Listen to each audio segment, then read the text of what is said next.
tous, voici les titres sommaires du journal Anti-Guyane de ce mercredi 18 novembre 2009.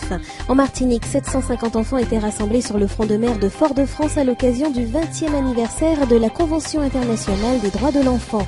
Une étude menée en Guadeloupe a évalué l'impact sur la santé publique des échanges économico-sexuels, à savoir la prostitution mais aussi les arrangements entre individus.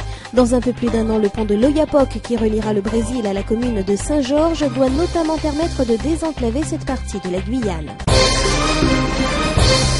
1989-2009, il y a 20 ans était adoptée la Convention internationale des droits de l'enfant initiée par l'UNICEF. Pour marquer l'événement, plus de 750 enfants âgés de 3 à 12 ans ont formé une chaîne humaine sur le front de mer à Fort-de-France.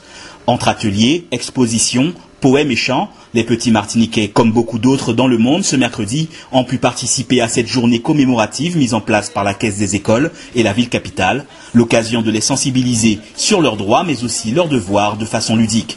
Certaines écoles de Fort-de-France participent aussi à la manifestation à travers diverses actions comme un lâcher de ballon vendredi prochain à l'Ermitage maternel ou encore la journée d'action de la maternelle de Terre-Saint-Ville. Jusqu'au 20 novembre, la cuisine centrale de la ville de Fort-de-France servira des légumes locaux dans les cantines pour marquer son engagement au droit à la bonne santé des enfants.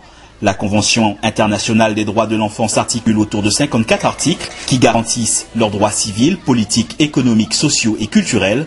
Mais si elle a été adoptée par 192 pays, les États-Unis n'ont toujours pas ratifié la Convention, tout comme la Somalie. Le parquet vient d'ordonner le renvoi devant la cour d'assises d'une affaire qui avait beaucoup ému l'opinion publique il y a près d'un an. C'est à cette époque que deux jeunes s'étaient enfuis du domicile familial dénonçant de mauvais traitements de la part de leurs parents.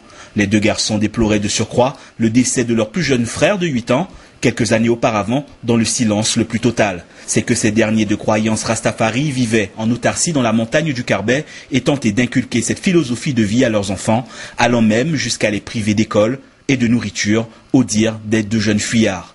En se rendant sur le site, les gendarmes n'avaient pu que constater la véracité des propos des enfants avant d'interpeller les deux adultes et de leur signifier leur garde à vue. Le décès d'un enfant était aussi confirmé pour cause d'absence de soins, aggravant un peu plus le cas des parents.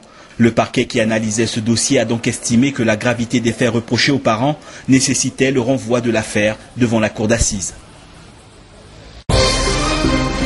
Les échanges économico-sexuels ont des conséquences sur la santé publique. Pour évaluer cet impact en Guadeloupe, le groupement régional de santé publique et le service études et statistiques Anti-Guyane ont cofinancé une étude aux autorités et services de l'État locaux de mener les actions devant faire suite aux constats qui en découlent. Dans l'archipel, les échanges économico-sexuels se traduisent certes par des situations de prostitution, mais pas majoritairement, comme nous l'explique Françoise Guillemot qui a dirigé l'étude. Ça peut être synonyme également de sexualité contre compensation. C'est-à-dire, je te donne de la sexualité et en échange, tu vas soit me faire un cadeau, soit me permettre d'accéder à quelque chose, que ce soit un boulot, que ce soit un avantage, soit tu vas m'aider à payer mes factures, etc. La morale n'est pas en question ici. Le message important est que la santé doit primer face à la discrétion. Utiliser le préservatif, se faire dépister et se faire soigner est une marque de respect et une preuve du sens de responsabilité face aux maladies sexuellement transmissibles. Par ailleurs, il a été constaté que les politiques de sécurité intérieure, répressives à l'encontre des migrants, nuisaient à la politique de santé publique. Dans un peu plus d'un an, il ne sera pas obligatoire de prendre la pirogue pour se rendre à la commune de Saint-Georges à la ville brésilienne frontalière d'Oiapoque. D'ici là, le pont de l'Oyapock, qui doit relier le Brésil à la Guyane, devrait sortir de terre et surplomber le fleuve qui représente la frontière naturelle des deux territoires. Le futur ouvrage, dont l'idée de la création a été lancée il y a une dizaine d'années, doit notamment permettre de désenclaver Saint-Georges et en partie l'est de la Guyane. La création d'une zone artisanale et industrielle est d'ailleurs prévu dans la commune. Mais Fabienne Mathurin-Brouard, qui préside aux destinées du conseil municipal depuis l'an dernier, attend encore des garanties de l'État et des collectivités territoriales. De l'autre côté du fleuve, des retombées sont également attendues une fois le pont ouvert, histoire de faire oublier qu'Oiapoque représente la base arrière de l'orpaillage illégal en Guyane. En cette période de sécheresse et de lutte contre le gaspillage de l'eau, l'usine de traitement d'eau potable de la Comté a vu son activité de pompage baisser.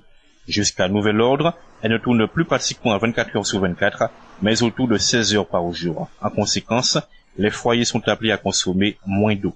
Par ailleurs, afin de réduire la salinité de l'eau, l'usine de la Comté ne pompe plus qu'à marée basse. 35 000 mètres cubes d'eau sont distribués tous les jours par l'unité uniquement pour l'île de Cayenne, composée du chef-lieu, de Rémy-au-Montjoly et de Matoury. Afin d'en augmenter la capacité et d'améliorer la qualité de l'eau, des travaux ont été lancés par la communauté de communes du centre littoral en charge de la gestion du centre de traitement d'eau potable. Il est prévu que celle-ci passe de 1600 mètres cubes par heure à 2000 mètres cubes par heure.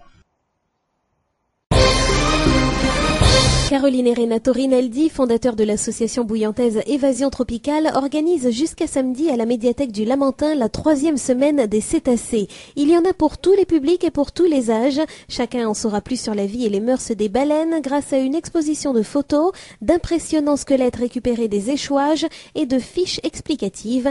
Des projections sont aussi au programme. Les tout-petits se régalent lors des ateliers de dessin, de lecture, de fabrication de boîtes à goûter visant à recycler des emballages et lors de la découverte du cahier d'activité d'Ico le cachalot. Un flot d'occupation pour prendre conscience de la présence autour de nous d'êtres vivants qui méritent d'être protégés. La semaine des cétacés est une opération de sensibilisation organisée dans le cadre du projet Mon archipel, mon environnement, initié par la région Guadeloupe.